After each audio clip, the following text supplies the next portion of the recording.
people. Skywalker here again, sitting in the darkness and seeing the light. A thought struck me today and I feel like I want to share it with you. You don't know who you are. You just don't know who you are. You need to get to yourself. You are a being.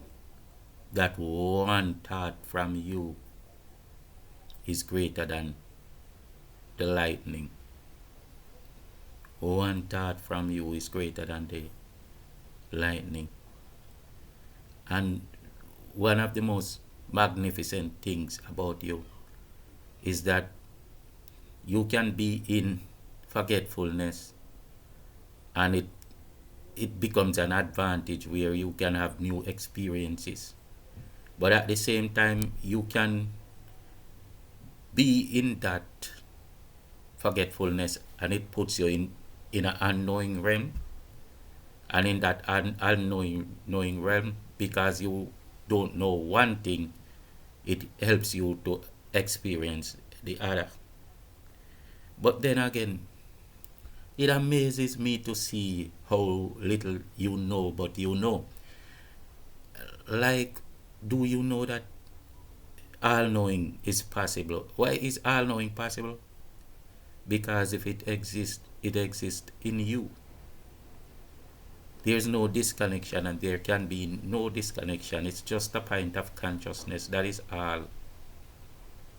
From that center of consciousness, like that little dot, you project. It's just like that projector that projects on the wall. You project from that spot. And we all stem from that same place because everything is generic. Everything is intrinsic. So the thing about it is that you know everything. But then in order to be and become, you create that subconscious plane where you are not aware of everything. It's not the fact that you don't know everything. It is the fact that you cannot be aware of enough. But then you become more and more aware as you advance because you need less and less experience to reach the higher level. So as soon as you go close to a level, to that degree you become aware of more things. Like when one person speaks or when someone speaks to that one person, his thoughts are only on certain aspects of the dimension of that topic, or it covers more dimensions of the topic. Just like you say to a person that 1 plus, or go with a minus, 2 minus 1 equals 1. That person will see more or less aspect of that, the absolute of that equation, because there's more to the equation than 2 minus 1 equals 1. But then we are locked in that conventional box that we always say these things. We always say things because we are convinced that all is absolute, which is not. And that too is a paradox because there is the absolute, but nothing is actually absolute. So when I say 3 minus 1 equals 2,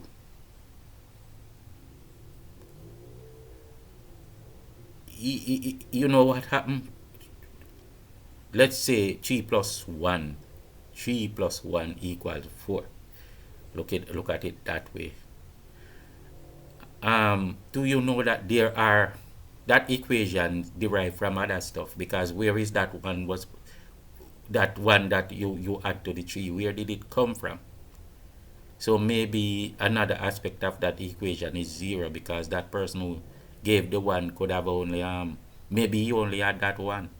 So there are some, we don't expand to all of the degrees. We can't, because if we try expand all the time to everything. We are being robbed of a certain specific. So this is why we are not aware of all things all the time. But then the more our minds, the more potential we develop by experiencing the micro sphere, because we have to go to micro before we go macro. So the more experience we gather there in micro, the more our mind open to the macro, because God is found in the open mind, and that is relative, right? But you don't know that you know everything. You just don't know. Like, some people can tell you, like I can tell you a few things that I know, and it doesn't have to do with history. And then another person can tell me something that he knows, and I know he knows. I know he knows. And as a matter of fact, sometimes when he tells me, I know it's true. It doesn't matter what science tell you or what history tell you. You know, like I know that the people that live in Jamaica, mostly these people are mostly black. I know that these people were, you could consider them, they were aborigines of India at one stage. And it's weird because their hair type is totally different. Well, some of them have close to the same, but their hair type changed. But I can tell you that they were a part of the originals of India. And I can tell you that they were also a part of the originals of Egypt, along with some other dark-skinned people that you would probably refer to them as Nubians today. I can tell you that. There's no doubt about it. Because my mind was open to seeing a bit more of the larger picture. And there were great people in Jamaica. And what's happening now, the earth itself is changing from its core. And it's doing something that it has always done. It's creating and it's recreating itself. So certain land masses are going to change anyway. The land masses and the temperatures. And man is not in control of anything. He'll probably just become arrogant and do all to tell her that he knows what's going on or he's in control. But it's bigger than that. Now listen to something that I know. I know that here, Mama Earth will not stop growing until she reaches to maturity. And maturity for her might be like, for say like to the size of Mars, because she's growing. And she's gonna be growing all the time, and more land masses farms as she grow, because she spread, because when she spread the area increases, and that's why more land space is going to come up at certain places. I know that they teach that in school? No, they don't teach it. But I'm gonna tell you this, a lot of what I know is going to be a mystery at a certain period in time, and then scientists are going to say, oh, some of the myths, we discover the myth, that the myth is true, and this is the science surrounding it. And this, if you can track back to all your memories and time on earth, this is what happened. They read things in ancient scriptures and say they are myth, and now they are solved, because science develops the faculty to actually understand what was going on. Just like when we read things in the ancient books and they describe certain sciences like to a T, right? And we be here saying, oh, those things were impossible. Like in the 1800s, we'd be saying that's impossible, that's superstition and stuff like that. But no, do you realize that a lot of the scriptures that you read and they were myths are no longer superstition. And the thing about it too, some of the greatness of the people, like the things that people did, like Superman, some of them were not impossible. Impossible then, it's impossible now because these beings had more abilities. When you think about a god, because yes, they were great gods, some of them. It's just about supremacy, right? The ability that people have, and you look up to them that way. But when you think about a person like Zeus of Ethiopia, Zeus of Ethiopia was so powerful that he was worshipped by even the Greeks. But then, listen to something I know now that I'm gonna shock you with. When Zeus of Ethiopia was worshipped by a young Greek civilization, it was because his people from the tributary of Egypt, because he would pass from Ethiopia, although the entire mass was Ethiopia, but let's do it the way you're taught. So he would pass from Ethiopia to Egypt to Greece. So Ethiopia was his place, Egypt was his tributary, and Greece was a tributary of Egypt. But they were only a people of one skin color. At the beginning of that time, the Greek wasn't like a large population of people. In fact, they were not even the Greeks yet.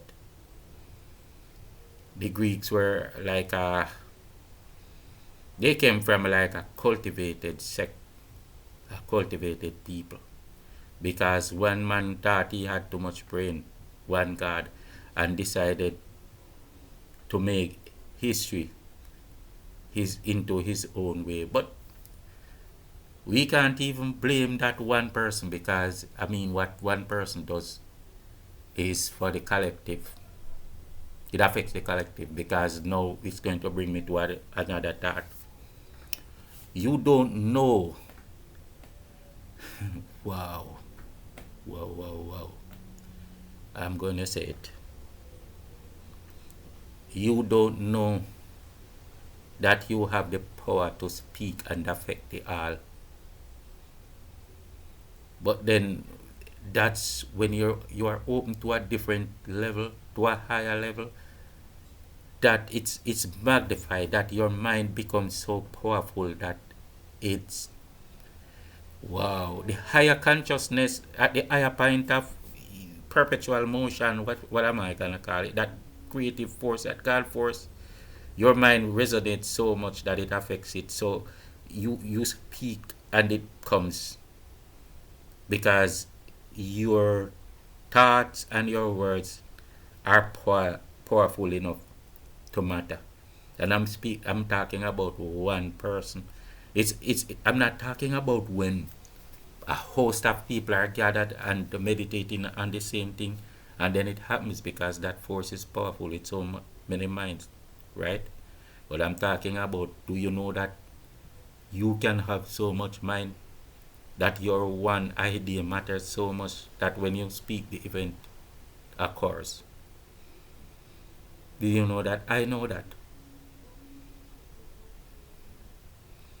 All right. It's so much. You just don't know who you are. You don't know who you are. And I wouldn't be saying this to you though if this was 2024, and I'm gonna tell you why. These things that I'm saying, I couldn't say it in 1985. I couldn't say it in 1990. I couldn't say it in the year 2000. So I can say it now, and you will at least think about it. Why then does one person not just destroy the world? Because by the time you get to that magnitude, you are like the same personality that makes up the all. you are a compatible personality, because you don't get there unless you are the compatible personality, meaning that the universe trusts you because you are like a, like you go to learn to be a doctor then, and you have to certain treatments are very delicate to do, right? And if you don't do it correctly, like for example surgery, and if your hands are not steady, you know what it can cause when doing surgery. But when they bring you and you learn over the years how to do it, and they teach you, they supervise you, they watch you, you keep doing it, you repeat, then they get so confident that they know you will do just like what they will do. And that's how you grow with the universe, through trauma and a lot of suffering. And then when you get to that point, the universe trusts you to that degree that you feel it, and it feels it feels you. But the thing about it is that the universe does not speak to you with words. Words doesn't matter anymore. You put a pattern to the energies, and you can actually bring energy to imagery. I don't know if that's a way to explain it. You actually, the energy, okay, two energies can be coming to you because energies interweave. Just like, I mean, if you can make pattern, put the dust into the grease and you see the pattern. If you can put the dust and use sound to move it, do you see the patterns, right? Like you put, I see them doing this thing with little grains, little dust and stuff, and they make the sound and it shows pattern. This is the same thing because remember, your eye is just a superficial part of reality. The fact that physical eye, that's just superficial, because I mean you have to look and you have to see, and this is the reality we live in. But behind that is something more awesome. You don't need eyes to see, because you don't even have eyes. Your body has eyes. Your vehicle, the vessel, the carry case that you're in, that's what has eyes. But you have no eyes. You need no eyes. You need no hands. You need no nothing. So how do you perceive and conceive energies? So when you can see the two energies coming, and because you understand the mundane, the material world, you can put the image to the energies that come forward to you. Because thought is like idea. Idea is a determining will. Just the idea alone, the sound, the word alone is a determining will. So you actually put them into pattern, and you see a ugly creature, right? Like a demon. You say, oh, there's a demon in the house. Huh? Or somebody say, or a little child say, I'm scared. There's something in the house. But it's a determining will, and it's not a pleasant one. It's not a pleasant thing, but it's just the energy. Maybe because someone in the distance, or people in the distance, were cursing and saying something bad and wishing something to befall you, and that wind comes your way. But it's also relative, because the energy that you emit is so powerful that it pushes it away. Or if you were weak, the energy that you emit makes you become afraid. I am saying these little things. I don't know if this topic is going anywhere than just to opening just that little point in your mind to understand that there's so much more to life and to the world we live in. And that's the thing that I wanted to spark. I thought about this and I wanted to share it with you. Peace out.